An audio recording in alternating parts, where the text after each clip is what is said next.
Welcome back to History 101, where we uncover the extraordinary stories of remarkable people who changed the course of history. I'm your host, and today we're diving into one of the most captivating tales from medieval Egypt, the story of a woman who rose from slavery to become the only female sultan in Islamic Egypt's history. This is the incredible story of Shajar al-Durr, the Tree of Pearls, who defied every expectation of her time. The slave who became a queen. Somewhere around 1220 CE, in the windswept steppes of what is today southern Russia or Armenia, a young girl's life was about to change forever. This girl, whose birth name history has forgotten, would one day shake the foundations of the Islamic world. During this time, the Mongol armies were sweeping across Western Asia like a devastating storm. In their wake, countless people were displaced, captured, and sold into slavery. Among them was our young protagonist, taken from her homeland and thrust into the bustling slave markets of the medieval Middle East. She was beautiful. Historians describe her as strikingly so. But more importantly, she was intelligent, politically astute, and possessed an inner strength that would prove unbreakable. When she was just 11 years old, she was presented as a gift to Al-Salih Ayyub, the future Sultan of Egypt, who was then governing a small province. But this wasn't just any ordinary slave-master relationship. Something extraordinary happened when these two met. A genuine connection formed that would reshape the destiny of Egypt itself. From concubine to confidant. As Al-Salih Ayyub rose through the political ranks, the young woman who would become known as Shajar al-Durr, meaning Tree of Pearls, rose with him. She became not just his favorite concubine, but his most trusted advisor. In 1238, she gave birth to their son Khalil, though tragically, the infant died within months. But this loss, rather than diminishing her status, actually elevated it. Al-Salih formally married her, making her his sultana and his partner in ruling Egypt. This was unprecedented. Here was a former slave, now sitting at the right hand of one of the most powerful rulers in the Islamic world. She accompanied him everywhere, to battles, to diplomatic meetings, to the very heart of political intrigue. When Al-Salih left Cairo on military campaigns, he made it crystal clear: Shajar al-Durr was in charge, but their greatest test was yet to come. The crisis that changed everything. In 1249, disaster struck Egypt. King Louis IX of France had assembled a massive Crusader army and was launching the Seventh Crusade, not against the Holy Land this time, but directly against Egypt itself. The Crusaders landed at Damietta and began their march toward Cairo. Al-Salih Ayyub, who had been suffering from a serious illness, was carried on a stretcher to the fortified city of Mansoura to coordinate the defense. But on November the 22nd, 1249, in the midst of this existential crisis, the Sultan died. Think about this moment. Egypt was under attack by one of the most formidable military forces in Europe. Their leader was dead. Panic should have ensued. The kingdom should have collapsed. Instead, something extraordinary happened. The Queen in the Shadows. Shajar al-Durr made a decision that would save Egypt and change history. She chose to conceal her husband's death. For months, she ruled Egypt in complete secrecy while maintaining the illusion that Al-Salih was still alive. Food was still brought to his tent 3 times a day. Musicians still played in his chambers. Official documents were still issued in his name. She coordinated the entire military response to the crusade while pretending to be merely carrying out her husband's orders. This was political theatre of the highest order, performed under the most intense pressure imaginable. One slip, one moment of doubt from her supporters, and everything would have collapsed. But Shajar al-Durr pulled it off flawlessly. Under her secret leadership, the Egyptian forces rallied. When the Crusaders advanced on Mansoura, they walked straight into a trap. The Egyptian army, led by skilled Mamluk generals, decimated the French forces in the narrow streets of the city.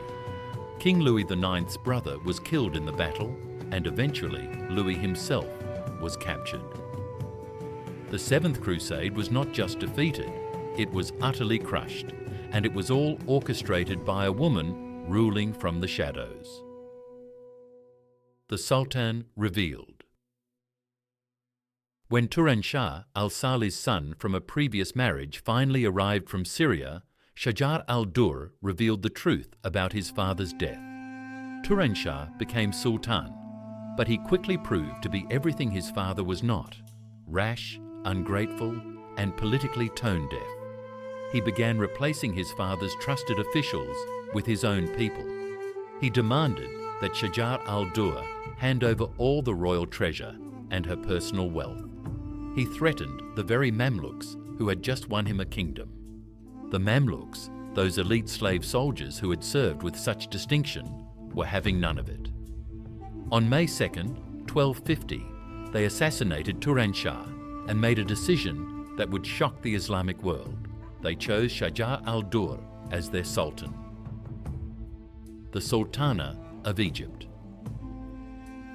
For 80 remarkable days, Shajar al-Durr was the official ruler of Egypt. She wasn't ruling through a husband or son, she was the sultan in her own right. Coins were minted with her name and titles. Her name was announced in Friday prayers in mosques across Egypt.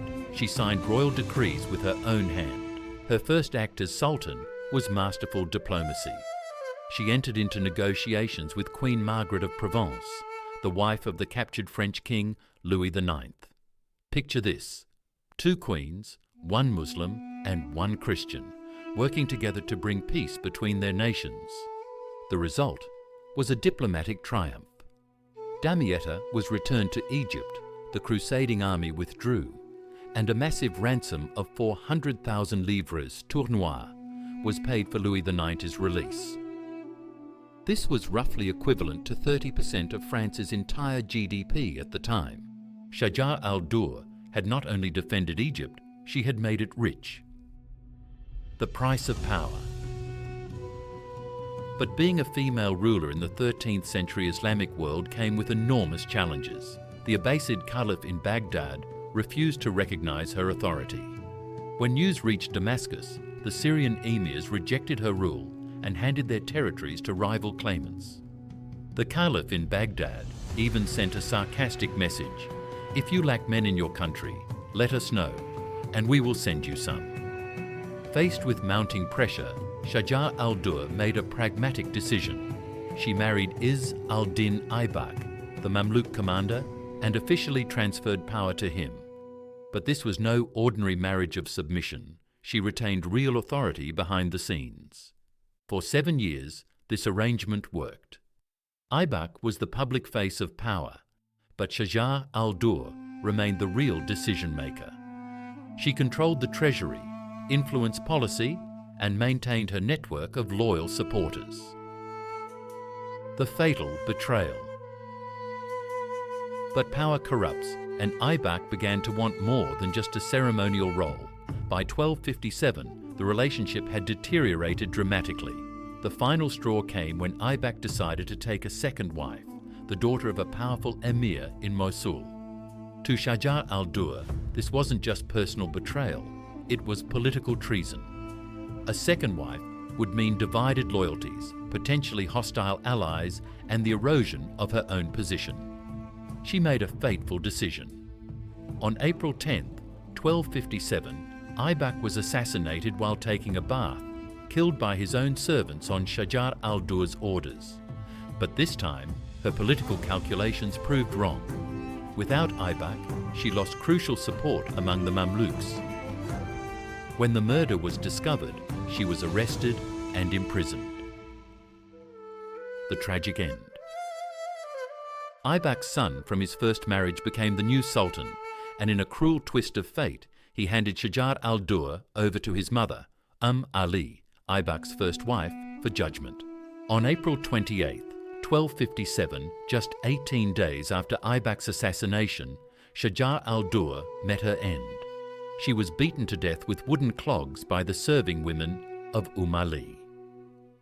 Her body was thrown from the walls of the citadel and left in the moat for 3 days. Ironically, this brutal murder gave birth to one of Egypt's most beloved desserts. Ali, celebrating her revenge, ordered her cooks to create a special sweet dish from whatever ingredients they could find. That dessert, Ali or Ali, remains popular throughout the Arab world to this day. The legacy of the Tree of Pearls. But Shajar al-Durr's story doesn't end with her death. Even today, her beautiful mausoleum stands on Al-Khalifa Street in historic Cairo. Inside, a stunning glass mosaic mihrab features her symbol, a tree made of pearls, the only remaining example of its kind in the city. More importantly, she left behind an architectural and political legacy that shaped Egypt for centuries. She had successfully established the Mamluk dynasty, which would go on to defeat the Mongols at Ain Jalut, expel the last Crusaders from the Holy Land, and remain the dominant power in the Middle East for over 250 years until the Ottoman conquest. She proved that the medieval Islamic world was far more complex and dynamic than many people imagine. Here was a woman who commanded armies, negotiated with kings, ruled an empire, and left monuments that still inspire awe today. Conclusion. The story of Shajar al-Durr, the Tree of Pearls, reminds us that history is full of extraordinary people who defied the limitations of their time. From slave girl to sultana, from political prisoner to architectural patron, she lived a life that reads like fiction, but shaped very real historical events. She was a master of political survival, a skilled military strategist, a diplomatic genius, and ultimately, a woman who refused to accept that her gender should limit her ambitions. Her reign might have lasted only 80 days, but her impact on Egypt lasted for centuries. This has been another episode of History 101, exploring the fascinating stories of remarkable people who changed our world. I'm your host, and I hope Shajar al-Durr's incredible journey has inspired you as much as it has inspired me. Don't forget to like this video, subscribe to our channel for more amazing historical stories, and let me know in the comments which historical figure you'd like us to explore next. Until next time, keep exploring the amazing stories history has to offer.